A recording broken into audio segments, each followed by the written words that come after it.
하나님 말씀은 마태복음 2장 1절부터 6절까지 우리 함께 한 목소리로 좀 읽겠습니다.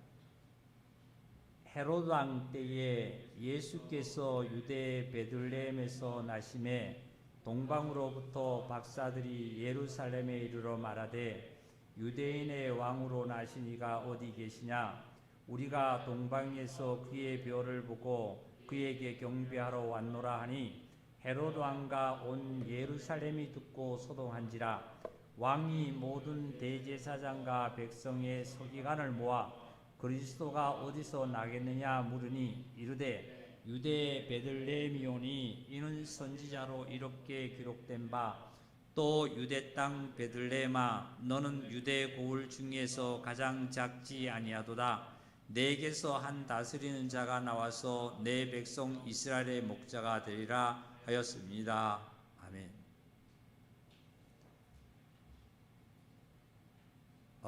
지난 금요일 날이 25일 그 성탄절이라고 하지요. 성탄절이죠. 그런데 누가복음 여기를 접으시고 잠깐 한번 볼까요? 누가복음 2장 8절입니다. 그 지역에 목자들이 밤에 밖에서 자기 양떼를 지키더니 이런 말씀하셨어요. 여기 보니까 누가의 이 기록은 목자들이 밤에 아마 밖에서 양떼를 지켰다 이런 말씀을 기록했어요. 아마 학자들이 밤에 양떼를 지킬 수 있는 것은 아마 겨울은 추워서 지킬 수가 없겠죠. 오늘날로 얘기를 하면은 우리처럼 이 옷들이 보온할 수 있는 옷이 뭐 잘 나온 것도 아니겠죠. 당시에는. 밤에 양떼들을 목자들이 지켰다 그랬어요. 지켰다. 그런데 만일에 하나님께 제사를 드리기 위하여서 제물을 양을 아마 그 주야로 아마 살펴보는 지키는 이런 그 하나님의 규례가 있습니다. 그러니까 6월절 어린 양을 하나님께 드리려면 미리 준비해서 그 양에 흠이 있는가 없는가를 미리 양을 준비해다가 그 제사장들이 그 양의 흠을 있는지 없는지 살핍니다. 그래서 흠이 없는 양을 하나님 앞에 이제 제사로 제물로 드리죠. 그러기 위해서 아마 목자들이 이 주야로 양을 지킬 수도 있습니다. 그러나 또한 한 가지의 의견은 아마 밤에 밖에서 양떼를 지켰다는 것이 아마 그 추위라면 한겨울이라면 쉽지 않겠죠.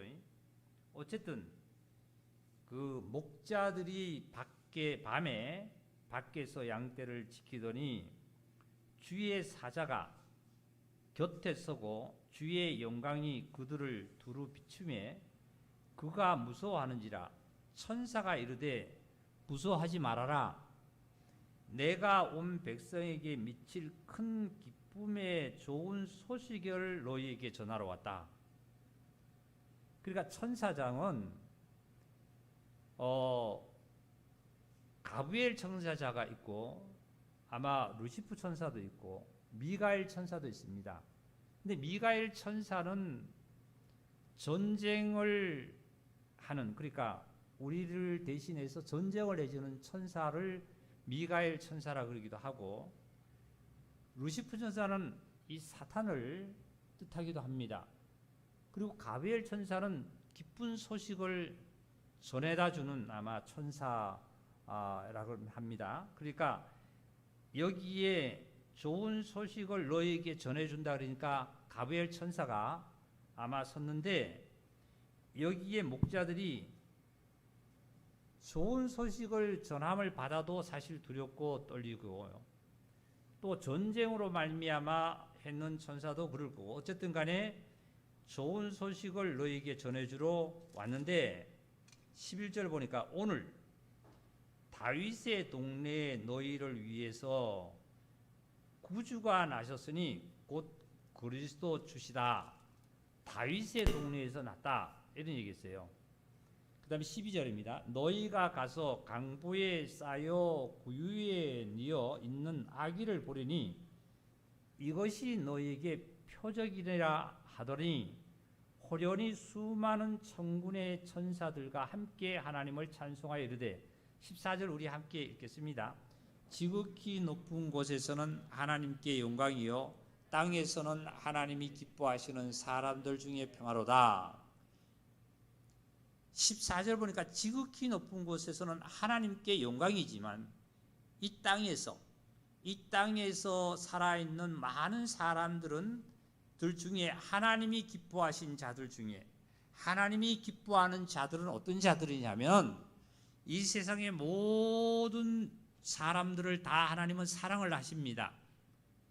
그래서 한 사람도 멸망치 않고 다 구원에 이르기를 원하시는 겁니다. 그러나 하나님께서 기뻐하시는 사람들이라는 중에 평화로다 기뻐하시는 자는 예수 그리스도로 말미암아 죄 사함을 받고 성령으로 거듭난 하나님의 자녀들을 하나님께서 기뻐하시는 사람들 중에 평화다 이런 얘기하셨어요.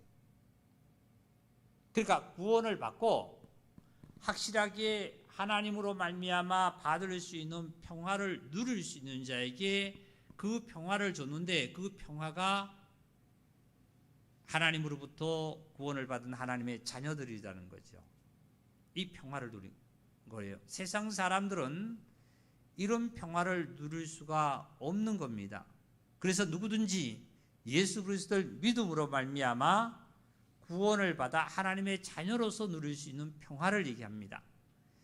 그래서 이렇게 말씀을 들으시고 마태복음 다시 넘어갑니다. 마태복음으로 2장으로 넘어가겠습니다.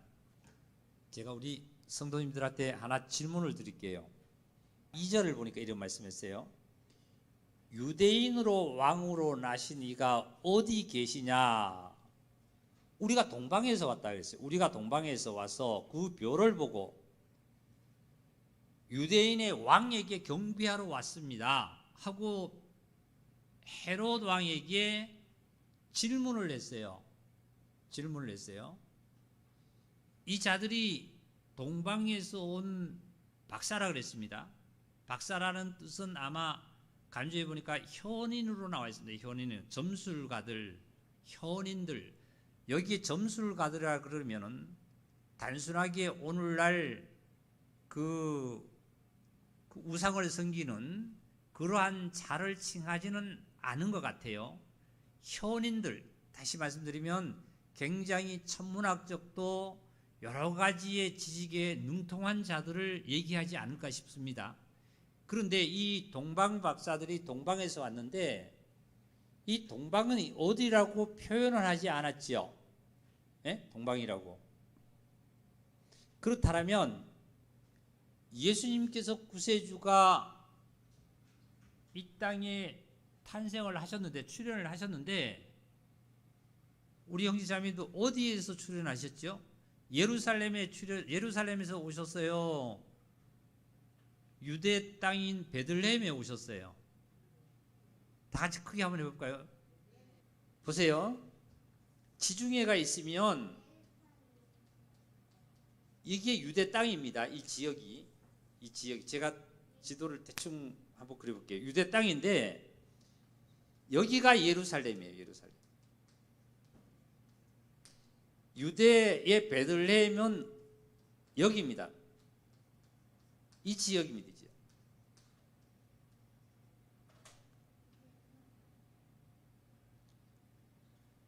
유대 베들레헴에 예수님께서 구세주로 탄생하셨어요. 탄생하셨는데 예루살렘은 하나님의 성전이 있는 곳 아닙니까? 즉 다윗이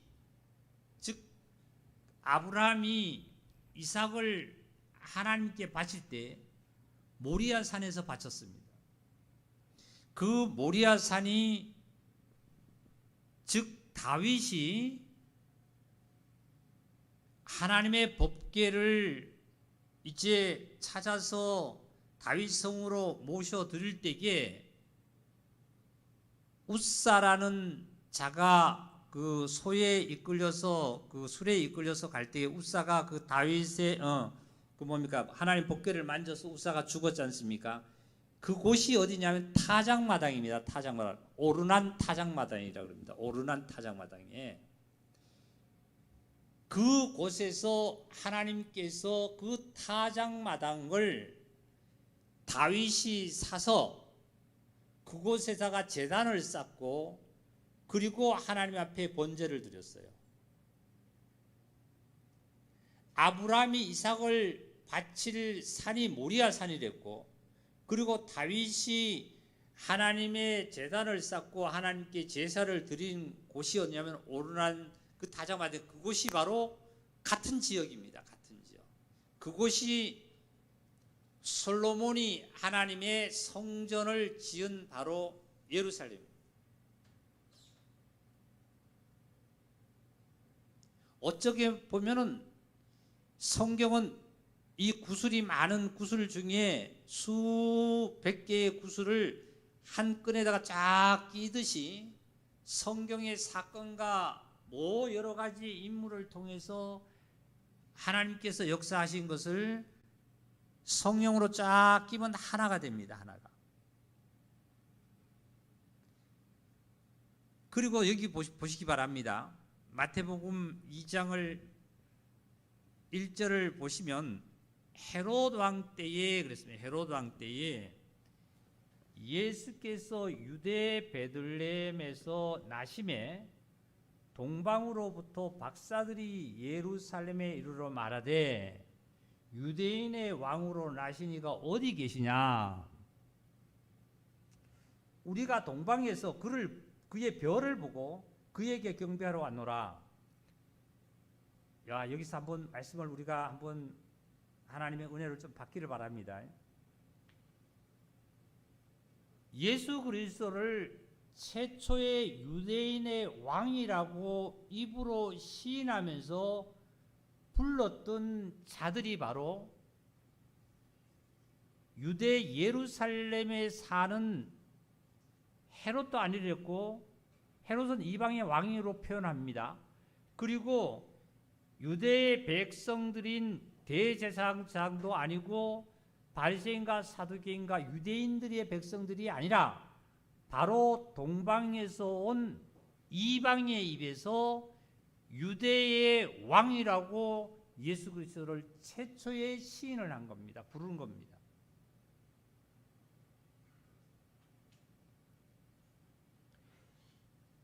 동방이라는 이 지역을 성경에 구체적으로 어떤 나라라는 것은 밝히지 않았기 때문에 예루살렘을 중심으로 해서 아마 동쪽을 뜻하는지 아니면 전 세계의 사람들을 뜻하는지 모르지만, 즉 이방인이라는 것은 사실입니다.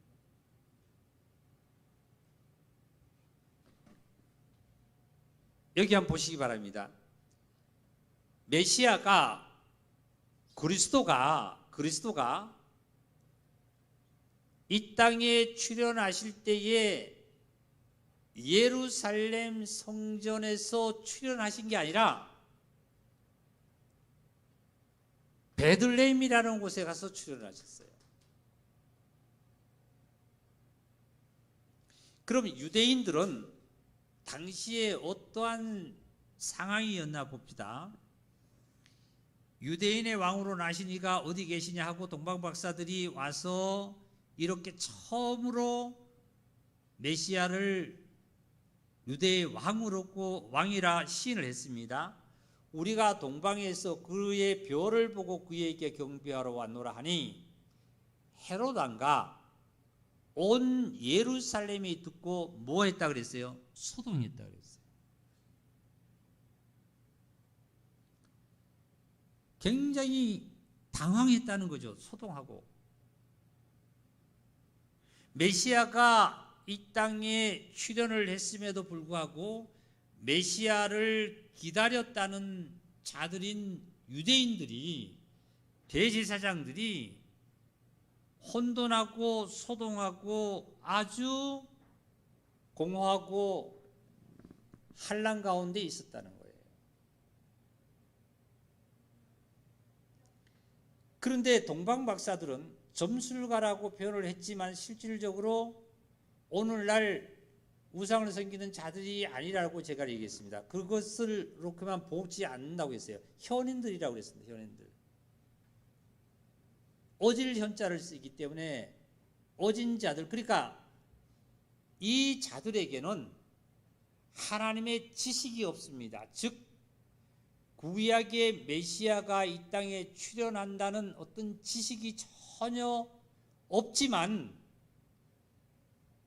어쨌든 예루살렘을 중심으로 해서, 이 예루살렘을 중심으로 해서 유대와 땅끝까지, 사마리아 땅끝까지 메시아가 출현한다는 사실은 이 동방 박사들에게도 소문을 귀 들었던 자들이에요. 그러나 이 자들에게는 말씀이 맡아지지 않았어요. 로마서의 3장을 보면 유대인이 나옴이 이방인보다도 나옴이 어떤 거냐 물었을 때 바울이 설교하기를 유대인의 나옴은 말씀을 맡은 자다 이런 말씀했어요. 말씀을 맡은 자다라는 것은 뭐냐면 구약의 모세의 오경뿐만 아니라 구약의 선지자를 통해서 나타나신 모든 말씀이 유대인들에게는 극히 가르친 바가 되었고 알린 바가 되었고 그리고 또 알고 있는 바입니다. 어디 자들이냐면은 예루살렘에 있는 자들. 이게 유대인들이죠, 유대인들. 그러한 지식을 갖고 있었지만 친히 현실적으로 메시아가 도래했는데도 그 메시아를 알아보지 못했다는 거예요. 즉 성경은 내가 이론적으로 먼저 지식이 굉장히 필요합니다. 유대인처럼 그 지식이 필요한 지식을 그 다음에 성령님의 계시로 말미암아, 성령님의 역사로 말미암아 내가 알고 있는 그 지식을 성령의 계시로 내 안에서 움직여지고 역사되어질 때, 나와 하나가 될 때에, 나에게 이루어 나가실 때에, 내가 깨달아질 때에 바로 하나님께 영광을 드릴 수 있고 하나님의 자녀로서의 하나님의 유업을 이을 자들입니다. 그런데 이 유대인들은 여기 4절에 보니까 왕이 대제사장들과 백성들의 서기관들을 모아가지고 그리스도가 어디서 나겠느냐고 물었어요. 헤롯은 모르죠. 예? 동방 박사들도 지식이 없어요. 말씀을 맡은 자가 아니기 때문에요. 그런데 동방 박사들은 뭐가 있었냐면 메시아가 온다는 소리를 듣고 항상 메시아를 그리워하고 메시아도 우리도 한번 메시아를 만나봤으면 좋겠다는 그러한 것이 있었겠죠. 그래서 이상한 별이 나타났을 때 메시아가 아니냐 하고 그 별을 따라 가기 시작한 거예요. 와서 헤롯에게 질문을 한 거예요. 그랬더니 5절 볼게요. 이르되 유대 베들레헴이 오니 이는 선지자로 이렇게 기록된 바 또 유대 땅 베들레헴아 너는 유대 고을 중에서 가장 작지 아니하도다. 너희에게서 한 다스린 자가 나와서 내 백성 이스라엘의 목자가 되리라.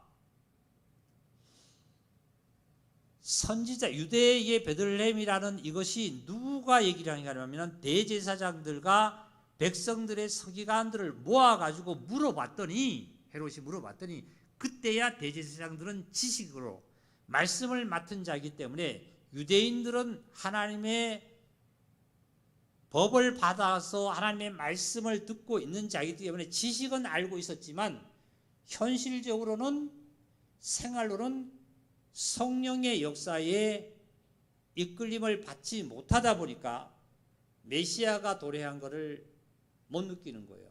오히려 메시아가 왔다니까 혼돈했어요. 소동했어요. 소동.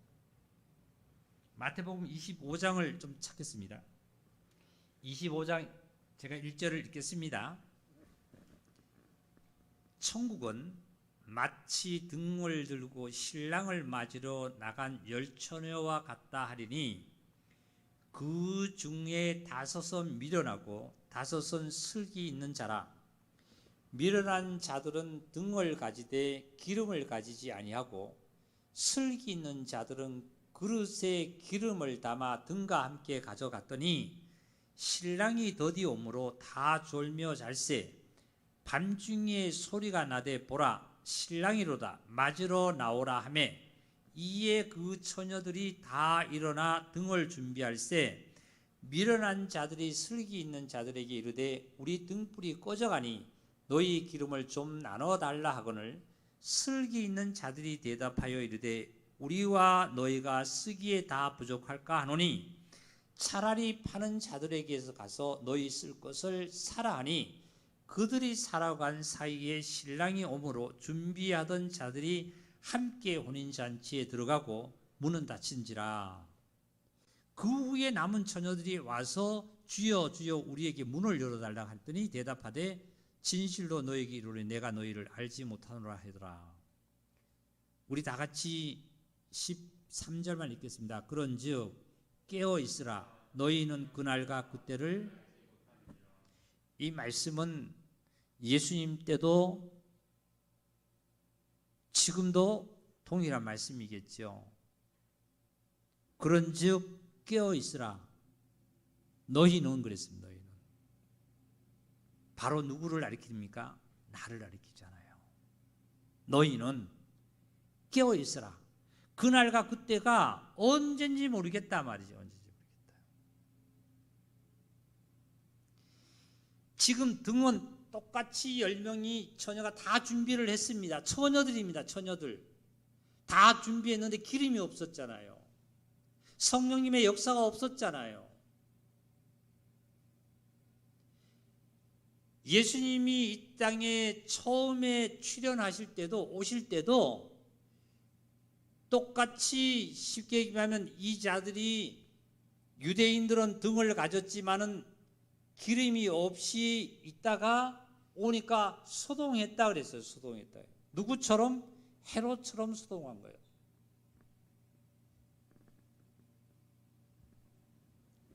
자, 여기를 흑반 한번 좀 보시기 바랍니다. 흑반 쪽으로 한번 보여주시기 바랍니다.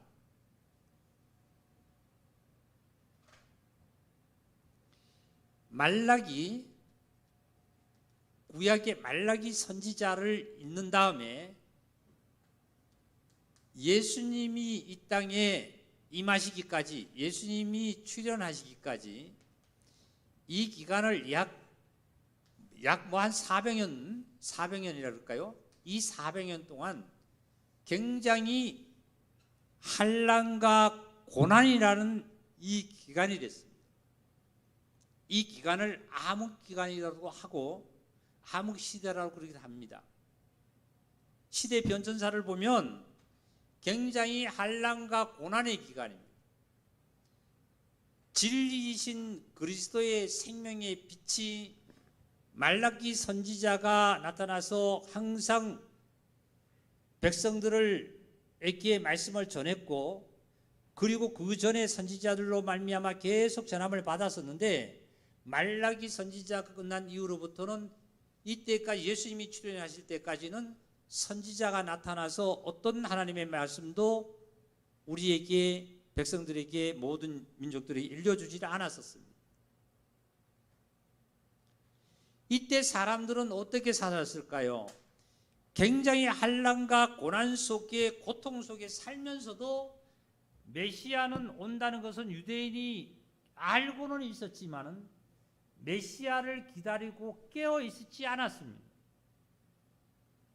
환난에 그냥 빠져 살았습니다. 그리고 현실의 그 상황 속에서 현실 하나하나를 그때그때 해결할 문제만 가지고 그거와 싸움을 쌓았지, 메시아의 출현은 전혀 머리로는 온다는 걸 알았지만은 기다리지를 않았던 거예요. 오늘날은 어떤가요? 지금은 어떤가요?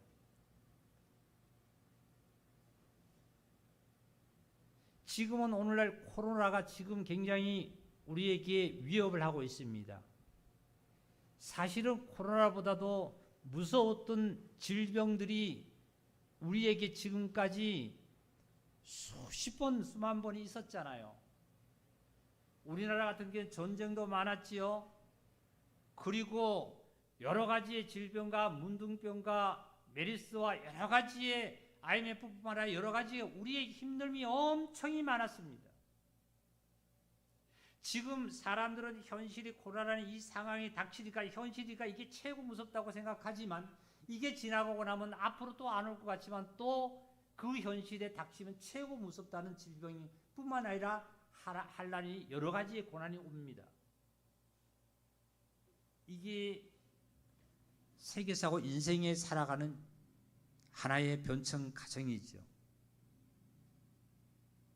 그럴 때 저와 여러분은 지금 어떠한 당시에 예수님이 초림하실 때처럼 이렇게 무감각하게 현실에 급급해서 현실에 하루 내가 먹고 살고 내 가족이 어떻고 내가 어떻게 삶만 생각하고 살아갈 때에 한쪽에서는 메시아가 계속 출현했는데도 메시아를 기다리기보다는 이것에 빠져 살 수 있는 오늘날 현실입니다. 그럴 때 저와 여러분은 어떻게 될까요? 아까 마태복음의 25장 13절에 보니까 그런즉 깨어있어라, 깨어있어라. 우리는 깨어있는 자들이 되어야 합니다. 깨어있으면 나에게는 주님이 재림과 그리고 다시 우리 공중 들림이 도둑같이 임하지 않아요. 도둑같이. 천사장과 나팔 소리가 들릴 때에 만약에 현실적으로 흑암의 가운데 있으면서도 그 현실을 내가 그 문제만 해결하고 가려고 하던 자들에게는 갑자기 하나님 음성이 들을 때는 혼돈스럽고 소동스럽고 당황스럽고 어떻게 해야 되지 하고 기름 사러 가는 거예요. 기름 사려고. 그런데 깨어있는 자에게는 하나님 음성이 들리면은 그냥 뭐예요? 주 예수여, 아멘, 주 예수여, 어서 오시옵소서, 할렐루야 하고 찬양하고 그냥 공중 들이면 되는 거예요. 이게 안 올까요? 사랑하는 우리 형제자매님들, 이게 있을 때 메시아가 안 올 것 같지만 메시아는 왔습니다. 그 다음에 성자 시대 아닙니까? 예수님 시대가 안 지날 것 같아도 예수님의 시대는 지나갔고 지금 성령 시대가 왔습니다. 성령 시대는 안 지나갈 것 같지만 성령 시대, 은혜 시대도 지나가고 재림과 공중 들림의 시대가 분명히 저와 여러분 앞에는 오늘 될지 내일 될지 모르지만 있다는 사실이에요. 이 사실을 믿으시면 다 같이 아멘. 사실 이거는 내가 부인한다 그래서 부인되어지는 것이 아니잖아요. 세계사를 보면, 인생의 변천사를 보면 내가 그것을 부인한다 해서 부인해지는 거 아니잖아요. 마태복음 2장으로 다시 보겠습니다. 동방 박사들이 이렇게 이제 그리스도가 어디서 나겠느냐고 물었더니 헤롯 왕과 그리고 유대인들은, 대제사장들은 서기관들을 모아가지고 막 소동하고 그걸 물었더니 이 자들은 말씀을 맡은 자들이잖아요. 이미 유대인들은 율법을 받은 자, 말씀을 맡은 자들이니까 뭘 알아요? 유대 베들레헴에서 메시아가 납니다 하고 미가서 선지자가 말씀을 한 거를 지식으로 딱 들었을 때 떠오르는 거예요. 그러니까 왕에게 뭐라 그랬습니까? 아, 유대 베들레헴에서 납니다. 지식은 갖고 있었지만은 하나님께서 메시아를 이 땅에 보내주신다는 것은 이미 창세 때부터 준비해 서서 계속 선지자를 통해서 이끌어 주셨던데 구체적인 장소는 많은 선지자에게 나타내지 않으셨지만 미가 선지자에게는 구체적인 장소를 이루셨습니다. 우리 미가서 찾겠습니다. 구약 성경 미가 5장입니다. 1294페이지 5장 2절을 읽겠습니다. 베들레헴 에브라다야 너는 유다 족속 중에 작을지라도 아마 베들레헴이라는 이 그 지역이 아마 조그만한 지역이랬나 봐요. 아마 시골 동네 조그만 지역이었나 봐요. 에브라다야 너는 유다 족속 중에 작을지라도 이스라엘을 다스릴 자가 내게서 내게로 나올 것이라.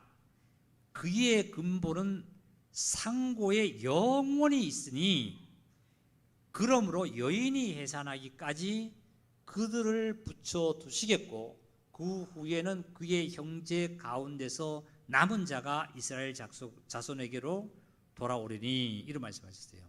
여기 말씀 중에 보면은 골이 작지만은 그 작은 동네에서 이스라엘을 다스리는 왕이 나온다 이거죠. 왕이요. 왕이 출현할 거다. 근데 이 왕은 어떤 왕이냐면은 그런 근본은 상고에 있고 태고에 있고 말이죠. 창세 전에 있었고 말이죠. 영원히 있는 자다. 이분이 누구예요? 이분이 누구예요? 다 같이 시작. 예수 그리스도. 이분이 바로 하나님이세요. 하나님이세요. 예? 상고에 있고 태고에 있고 영원히 있는, 시작도 없고 끝도 없는 영원히 계시는 하나님께서 말씀을 로 말미암아 육신을 쓰고 실질적으로 이 유다 베들레헴에 오셨단 말이죠. 구체적으로 많은 선지자를 통해서, 이사야 선지자를 통해서는 다윗의 뿌리에서 한 다스리는 왕이 나올 거라고는 말씀했습니다. 그리고 구체적인 장소는 바로 미가 선지자를 통해서 유대 베들레헴에서 날 거다.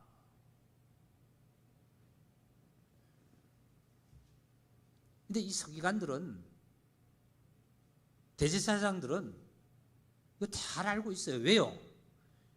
대제사장이니까요.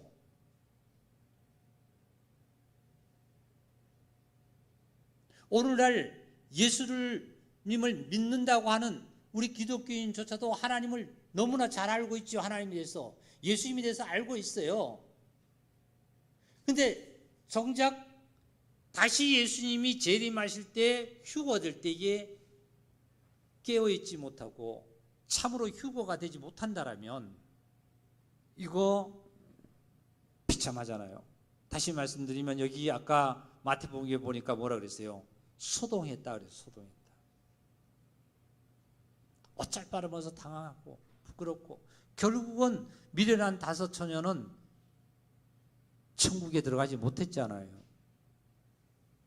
그 자들이 등이 없었는 거 아닙니다. 아마 불도 켜졌나 봐요. 불도 켜졌는데 우리의 기름이 떨어져 간다 그랬거든요.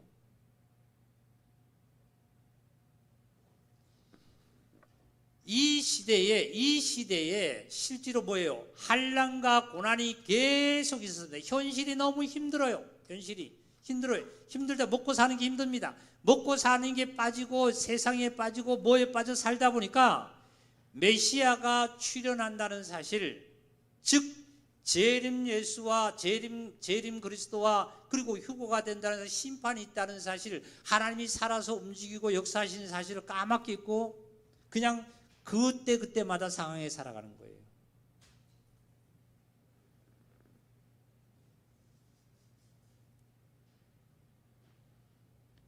마태복음 다시 2장으로 볼까요? 그리고 하신 말씀이 뭐라 그러냐면, 유대 베들레헴에서 이제 오신다 그랬어요. 그런데 그 전에 2절을 다시 보시면 유대인의 왕으로서 나신 이가 어디 계시냐? 우리가 동방에서 뭘 봤다 그랬어요? 별을 봤다 그랬어요. 그죠? 동방 박사들이 현인이라고 그랬잖아요. 이 현인들이 말씀은 맡아 있지 않아요.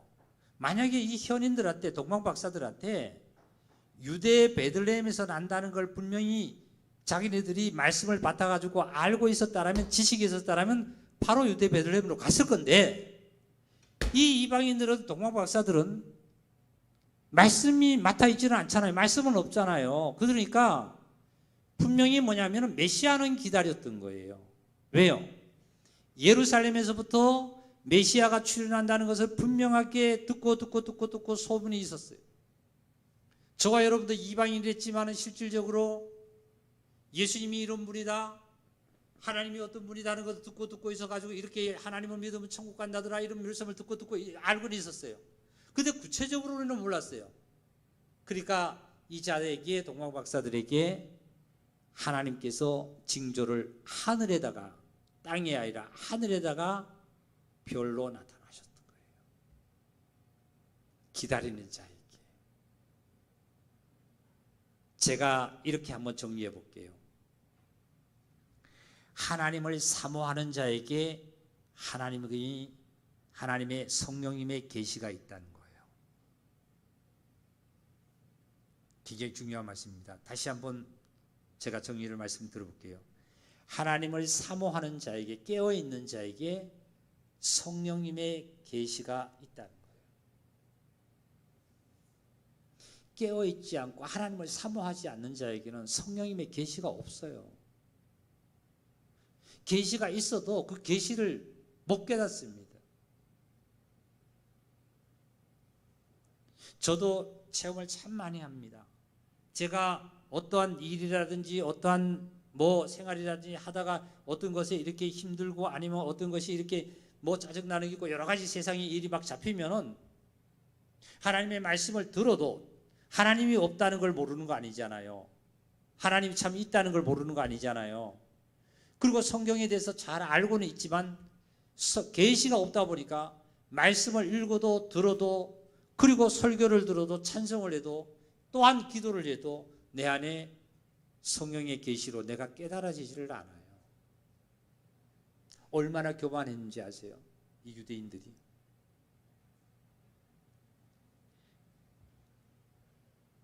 이 교만하다는 것은 왜 교만하느냐면요,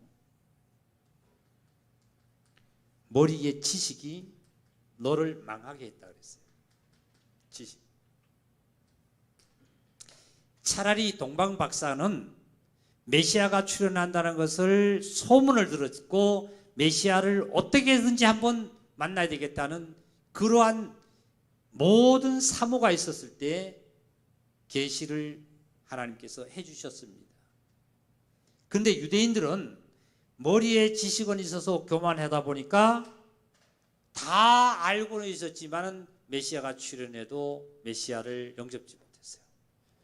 우리 한번 역대상을 좀 봅시다. 다윗은 어땠나 봅시다. 다윗은 역대상 21장입니다. 이제 왕이 된 다음에 블레셋과 전쟁에서 이겼습니다.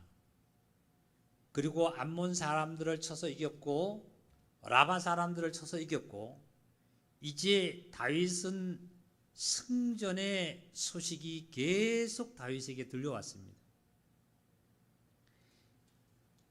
이 다윗왕이 남쪽으로는 부엘세바라는 지역에서 북쪽에는 단이라는 경계선까지 엄청난 그 영토의 거대한 이 지역을 다윗왕은 다 점령을 했어요. 그러니까 다윗왕이 이제 어깨가 올라간다고 하지요, 그죠? 그러니까 어깨가 올라간 거예요. 어깨가 올라가니까 다윗이 역대상 21장 640페이지 1절을 보겠습니다. 사탄이 그때 일어나서 이스라엘을 대적하고 다윗을 충동하여 이스라엘의 민족들을 계수해라 말이지요. 숫자를 세어봐라. 당시에 20세 이상의 청년의 50세까지입니다. 레위 족속들은 30세부터 정년이 50세인데 청년들만으로 한번 계수해봐라 말이죠. 칼을 들고 나가서 전쟁을 할 수 있는 자를 한번 계수해봐라. 장군에게 시켰습니다. 그 장군의 이름이 요압 장군이에요. 2절 나오지요. 다윗이 요압과 백성의 지도자에게 이르되 너희는 가서 브엘세바에서부터 단까지 이스라엘을 계수해로 돌아와서 내게 보고해라 말이죠. 그랬더니 3절 요압이 아뢰되 여호와께서 그 백성을 지금보다 100배나 더 많기를 하기를 하나님이 원하시는데 내 주 왕이여 이 백성이 다 내 주의 종이 아닙니까? 내 주께서 어찌하여 이 일을 명령하십니까? 어찌하여 이스라엘을 범죄하게 만듭니까? 요압 장군은 참으로 하나님의 뜻을 온전히 다윗 왕에게 보고하는 겁니다. 왕이시여 여호와 하나님은 이스라엘 백성들을 장군들을 계수하지 말라고 했습니다. 근데 왕이시여 왜 하려고 하십니까? 지금 엄청나게 모든 백성들이 다 왕의 수하의 종으로 되어 있지 않습니까? 다윗은 듣지 않습니다. 이때 뭐가 들어갔죠? 벌써?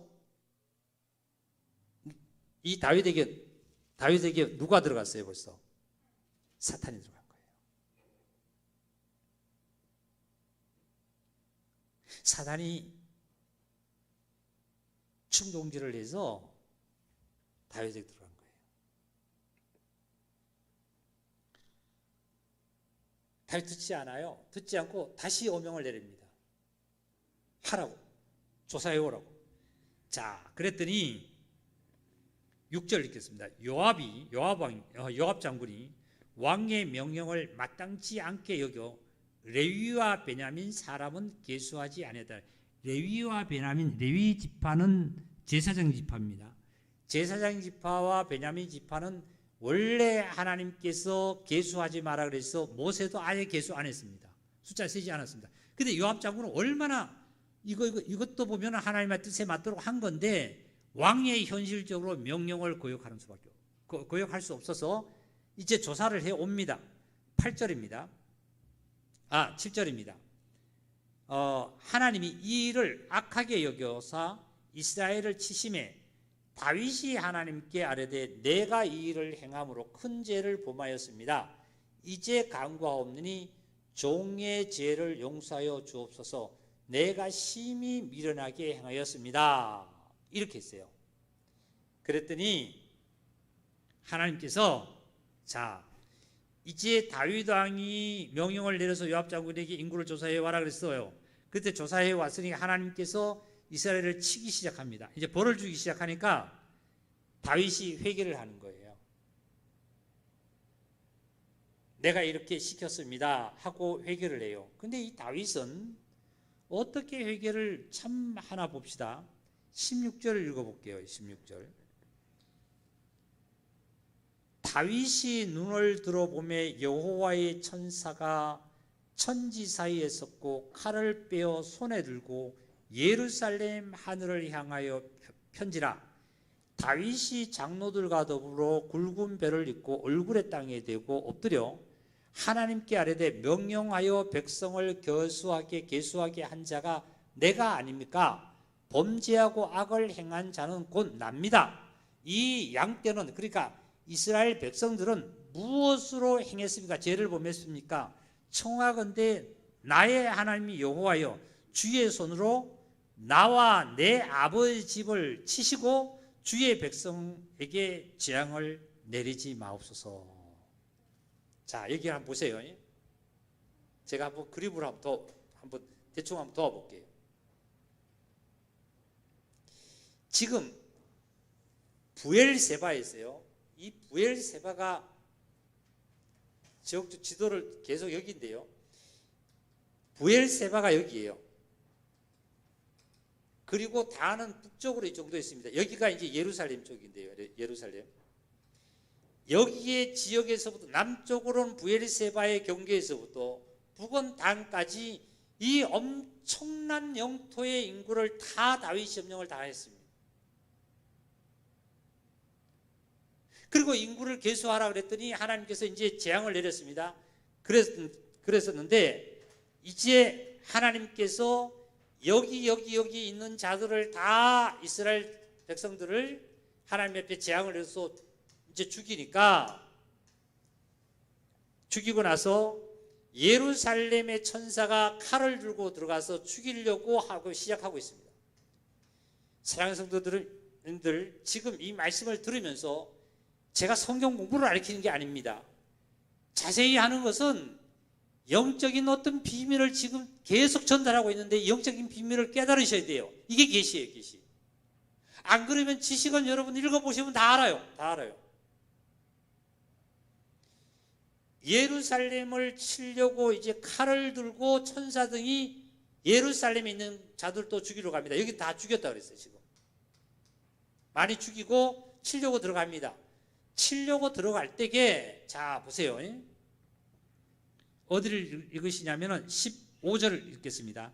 하나님이 예루살렘을 멸하려 천사를 보냈었더니 천사가 예루살렘을 멸하려 할 때에, 다 같이 읽을까요? 여호와께서 보시고 이 재앙 내리심을 뉘우치사 멸하는 천사에게 이르시되 족하다. 이제는 내 손에서 고두라 하시니 그때에 여호와의 천사가 여부스 사람 오르난의 타작마당 곁에 서더라. 아까 타작마당에 다윗이 번제를 드렸다 그러죠, 그죠? 그런데 이 예루살렘 여기입니다. 지금 현재도 이스라엘 나라 예루살렘의 성전이 그 자리입니다. 지금 현재 그 자리예요. 그 자리인데 천사가 들어가서 치려고 했더니 하나님께서 족하다, 치지 말아라.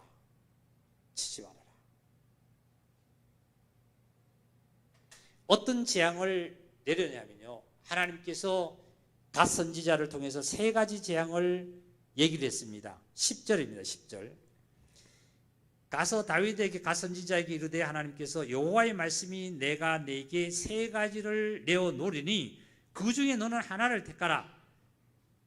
11절입니다. 갓이 다윗에게 나가서 그에게 말하되 여호와의 말씀이 너는 마음대로 세 가지 중에 하나 택해라. 첫째 재앙은, 심판은 3년 기근이든지 3년 너희가 차지하고 있는 다윗에게 기근을 들든지, 그 다음에 두 번째는 석 달을 적군에게, 쉽게 얘기하면 적에게 정말 군사들이 죽고 전쟁에서 패하도록 만들든지, 아니면은 혹 여호와의 칼 곧 전염병이 사흘 동안 이 땅에 유행하여 여호와의 천사가 이스라엘 온 지경을 멸하려든지 하셨나니 내가 무슨 말로 나를 보내신 이에게로 대답할지 결정하소서 하니까 다윗이 무엇을 택했냐면은 전염병을 택했어요. 14절. 이에 여호와께서 이스라엘 백성에게 뭐를 내렸다고요? 전염병이요. 지금 코로나라는 이 병이요, 확진자 되면은 격리를 시키죠. 전염병도 격리를 시킵니다. 문둥병자도 격리를 시켰습니다. 전염병의 유출병도 모든 것이 격리를 시켰어요, 구약에.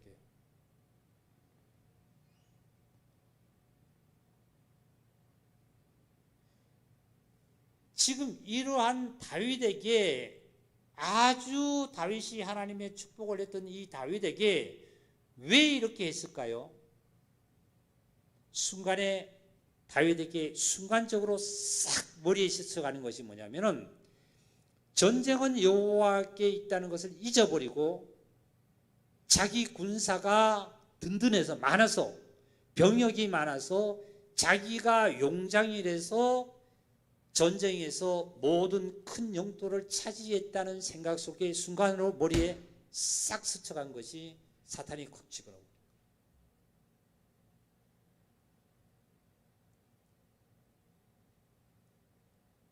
다윗은 사무엘상 17장 이하를 보면요, 다윗은 어떤 애냐면 어릴 때요, 12살 때 전쟁터에 예, 누굽니까? 블레셋 군대 골리앗하고 전쟁할 때 어떻게 했습니까? 전쟁은 누구에게 있다 그랬어요? 전쟁은 여호와에게 있다 그랬어요. 다 같이 전쟁은 여호와에게 있다 그랬어요. 얼마나 겸손했는지 몰랐어요. 사울 왕이 야 소녀 너 애기야 너 전쟁터에 어떻게 나가? 그러니까 다윗이 하는 얘기가 간증이 내가 아버지의 양을 지키는데 사자가 와서 양 새끼를 물어가면 내가 아버지의 양을 사자의 입을 찢고 거기에서 내가 양을 구출했습니다. 나를 보내주세요. 누구의 양이라고요? 누구의 양이라고 그랬죠 지금? 아버지 양이라고. 이걸 누굴 뜻합니까? 하나님의 자녀들을, 하나님의 백성들을 사탄이 물어갈 때도 내가 가서 사자의 입도 찢어가지고 그 양을 구출해 준 적이 있습니다. 나를 보내달라고.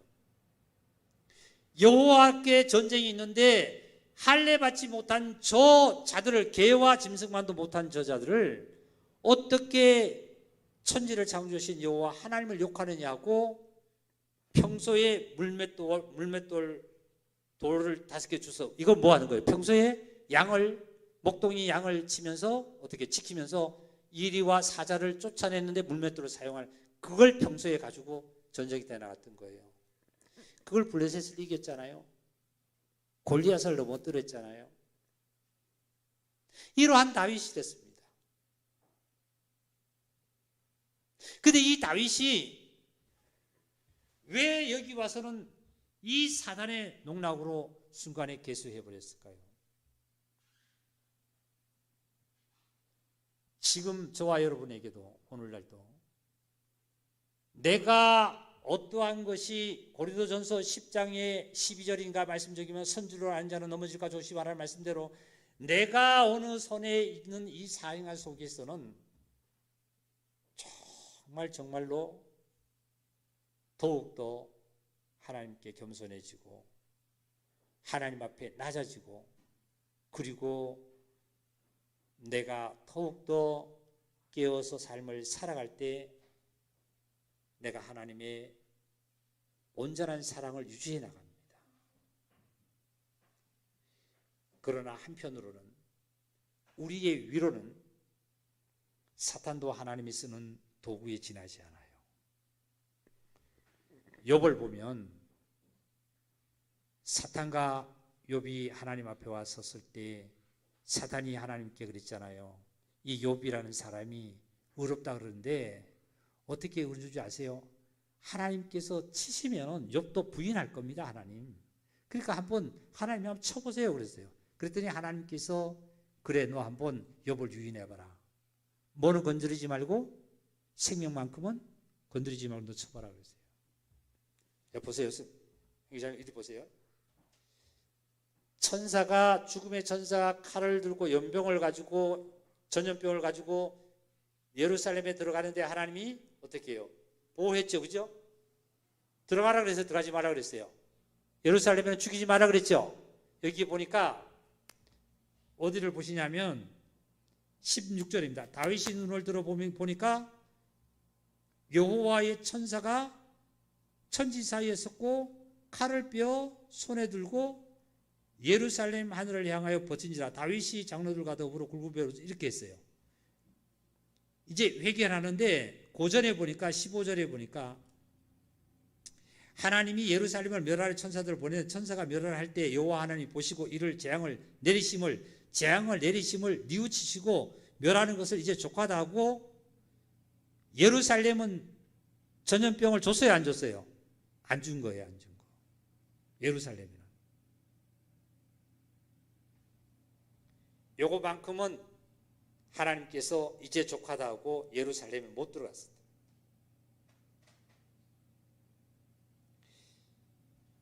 근데 자 보세요. 지금 다윗을 통해서 제가 말씀을 전하고 싶은 것은 뭐냐면 다윗은 어렸을 때 겸손한 자였어요. 근데 사탄은 다윗에게도 순간에 마음을 감동시켜가지고 참 마음을 충동시켜가지고 이러한 사실을 하나님의 일을 범죄하게 만들었는데 그러면 우리에게도 어떤 상황이 있을 때 어떤 충동길이 우리에게도 분명히 사탄은 우리를 한다 이거예요. 한다 이거예요. 그때 참으로 우리가 어떻게 해요? 다윗은 두 가지 악을 범했는데 첫 번째는 우리아의 아내인 바세바를 취한 거, 그리고 또한 지금 여기 하나님의 뜻에 어긋난 거 뭐예요? 계수하지 말라는 계수했죠. 그죠? 근데 다윗은 어떤 잘했어요? 16절을 보니까 즉시 굵은 벼를 입고 얼굴을 땅에 대고 누구를 불렀습니까? 누구를 불러드렸죠? 장로들. 16절 볼게요. 다윗의 눈을 보니까 천사가 천지 사이에 섰고 칼을 빼어 손에 들고 예루살렘 하늘을 향하여 편지라. 다윗이 장로들과 더불어 굵은 벼를 입고 얼굴에 땅에 댔단 말이죠. 누구 탓으로 돌렸어요? 17절에 전부 다 내가 잘못했습니다. 하나님, 내 백성들은 아무 죄가 없습니다.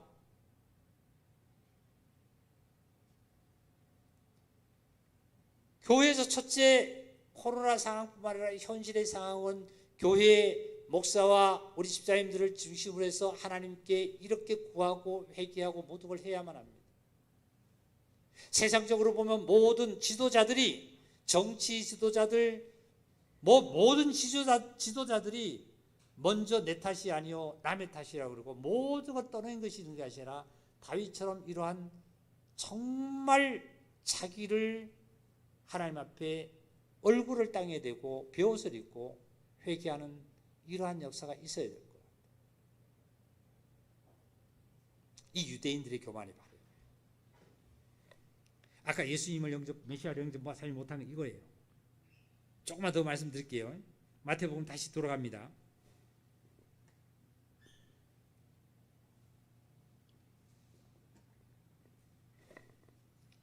7절입니다. 7절. 마태복음 2장 7절입니다. 이에 헤롯이 가만히 박사들을 불러 별이 나타난 때를 자세히 묻고 베들레헴으로 보내며 이르되 가서 아기에 대하여 자세히 알아보고 찾거든 내게 고하라. 나도 가서 그에게 경배하게 하라.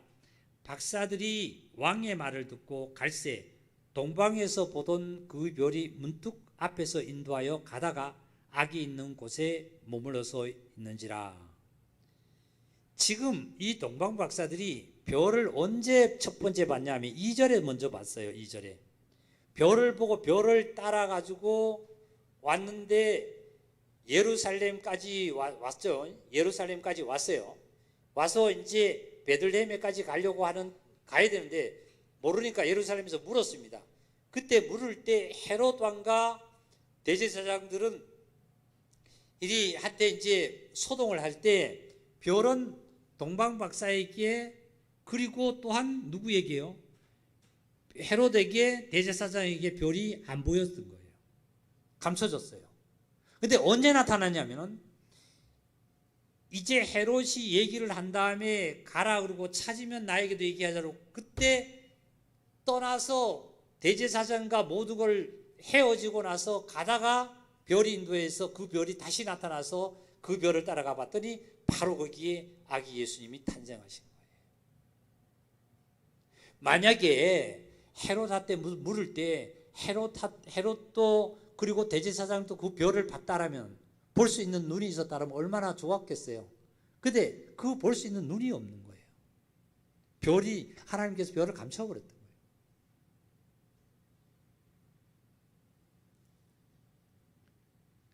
그러면 대제사장들이 메시아가 온다는 걸 알면서 동방 박사들이 갈 때 같이 쫓아갔을까요? 같이 메시아를 만나러 쫓아갔을까요? 안 갔어요. 대제사장들은 가지 않았어요. 누가 갔냐면 동방 박사들. 자, 9절을 볼게요. 박사들이 왕의 말을 듣고 갈새 동방에서 보던 그 별이 문득 앞에서 인도하여 가다가 아기 있는 곳에 머물러 서 있는지라. 그들이 별을 보고 매우 크게 기뻐하더라. 집에 들어가 아기와 그의 어머니 마리아가 함께 있는 것을 보고 엎드려 아기께 경배하고 보배함을 열어 황금과 유황과 모략을 예물로 드리더라. 그들은 꿈에 어디로 가지 말라고요? 헤로데에게로 돌아가지 말아라. 여기를 한번 보세요. 지금 아까 예루살렘에 나타나지 않고 유대 베들레헴에 나타났어요.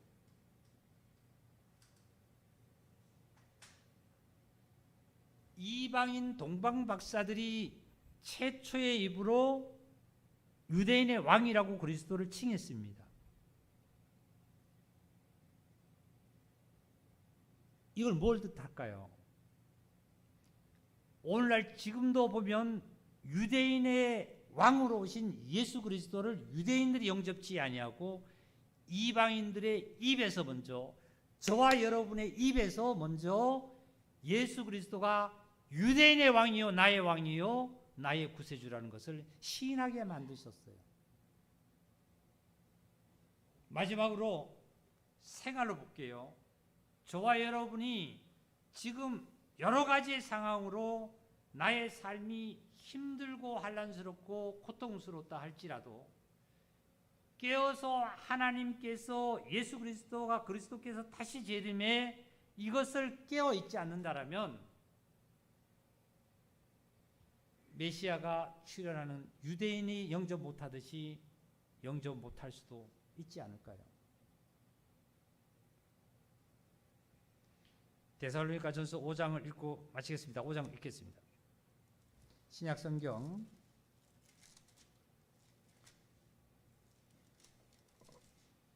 331페이지입니다. 4장 13절부터 좀 읽을게요.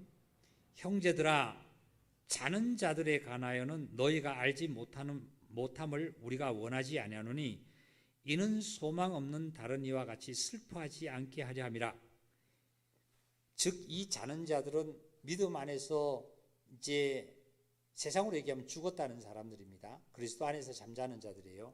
이 자들을 그리스도 안에서 잠자는 자들을 죽었다 할지라도 슬퍼하지 말라는 거예요. 14절 우리가 예수께서 죽으셨다가 다시 살아나심을 믿을진대 이와 같이 예수 안에 자는 자들도 하나님이 그와 함께 데리러 오시리라.